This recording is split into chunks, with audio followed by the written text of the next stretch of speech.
Thank you very much for being here. Rather than just read the biography, because I know everyone here can read, so I'm going to try and read and put some more life into it, so to give it some more meaning, rather than just read the same thing that you can read for your own selves. Well, my dad, Dr. Julius Adetunji Doherty, who was born in June 29, 1933, to barrister Akin Doherty, which happens to be my own namesake too. And his mom was Margaret Akin Doherty. His dad died at a very young age. I think he died when he was like 5 years old. And he was raised by his uncle, Dr. Alade Doherty. And Dr. Alade Doherty's son is actually here, Mr. John Tokumo Doherty. So his dad was my dad's uncle who raised him. So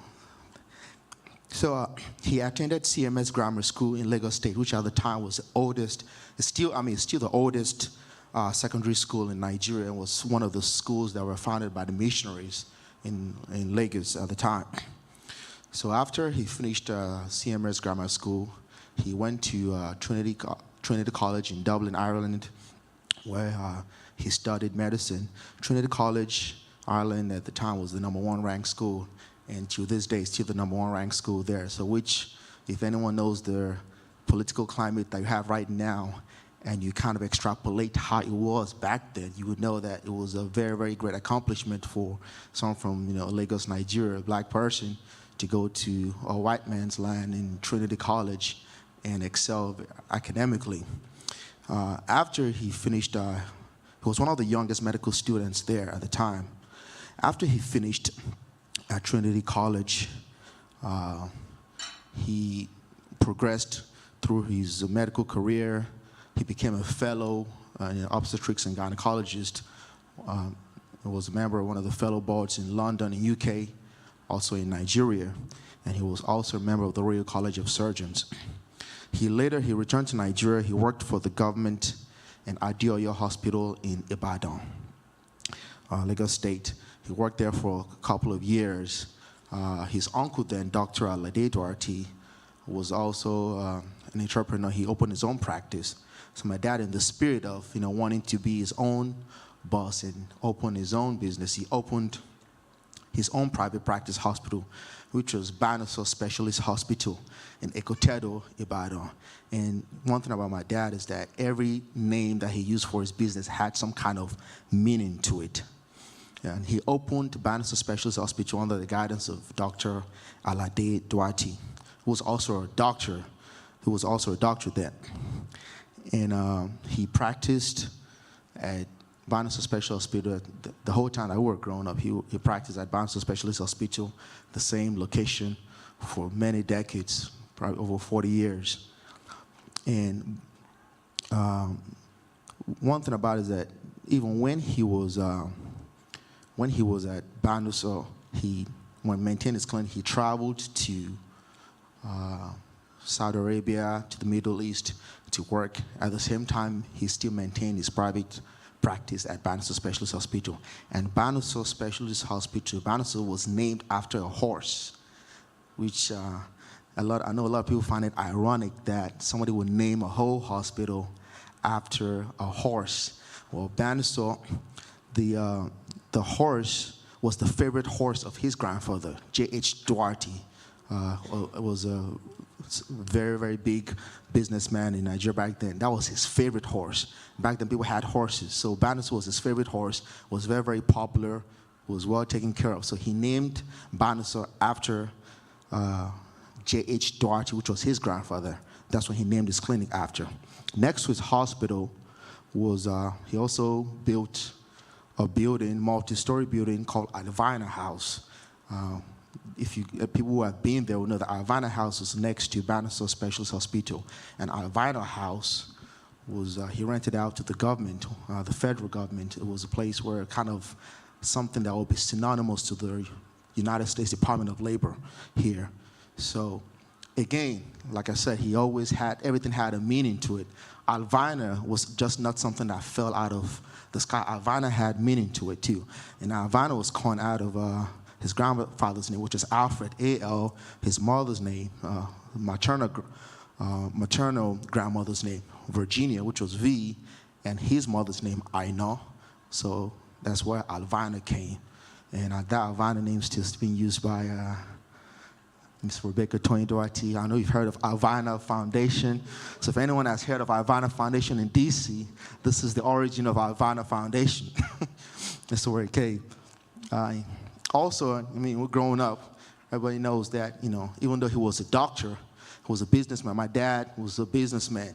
He was always thinking one time ago anyway to make money. So even though he day by day he'll be injecting patients, delivering babies, practicing gynecology. If my dad heard, oh, somebody's buying peanuts for $10 and selling for $20, he would say, sign me up. So he always doing some kind of other business. He opened a car dealership, Alvina Motors. They had 2 locations in Lagos. One was in Abeokuta. They were selling cars, new cars then. When we grew up, you know, we sell all kinds of cars.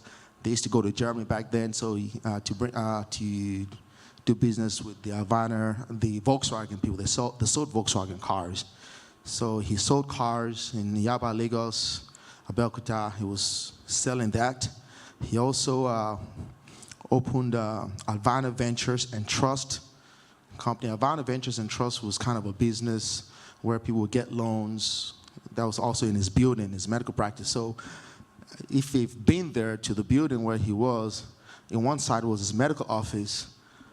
Down this hall was Alvina Ventures and Trust. So he set it up like a bank, doing business.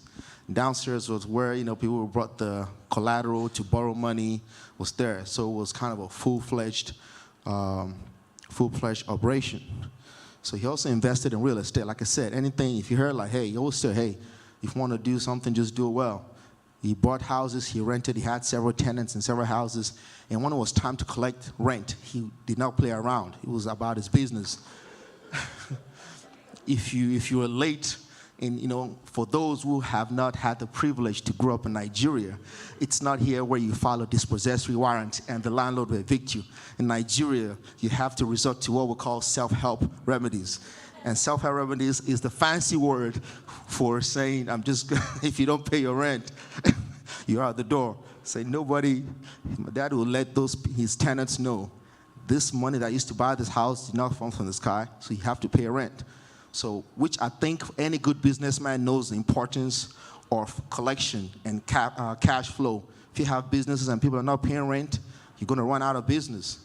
He did not play around when it comes to business. He also, you know, after he retired, you know, he was the kind of person that wanted, you know, people to be equal. Even though he was very, very successful, he was very, very wealthy. When we're growing up, you dare not say anything to one of the houseboy or house girl. He was a disciplinarian. He would bring up his koboko. And I know some people have not heard it. The young ones who don't know what koboko is, thank God for Google. Just Google koboko. And once you look at koboko in Google, and it's self-explanatory what it's used for. So he was not someone that really looked down on other people or looked down on, he felt like everyone had to be equal. He became a justice of the peace. Justice of the peace is kind of, you know, passion for social, one of his philosophies that things should be equal. He hated the idea of how all this elitists in Nigeria just always want to brandish their wealth and success and oppress, you know, people who are so-called not as wealthy. So he did that. He was very, very successful as a doctor.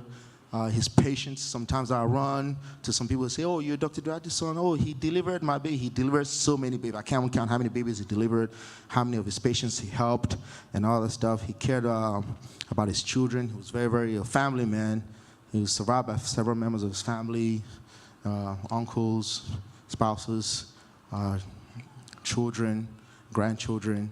So he was somebody that really wanted everyone to be equal. He was passionate about people, passionate about an equal society, which is what he stood for.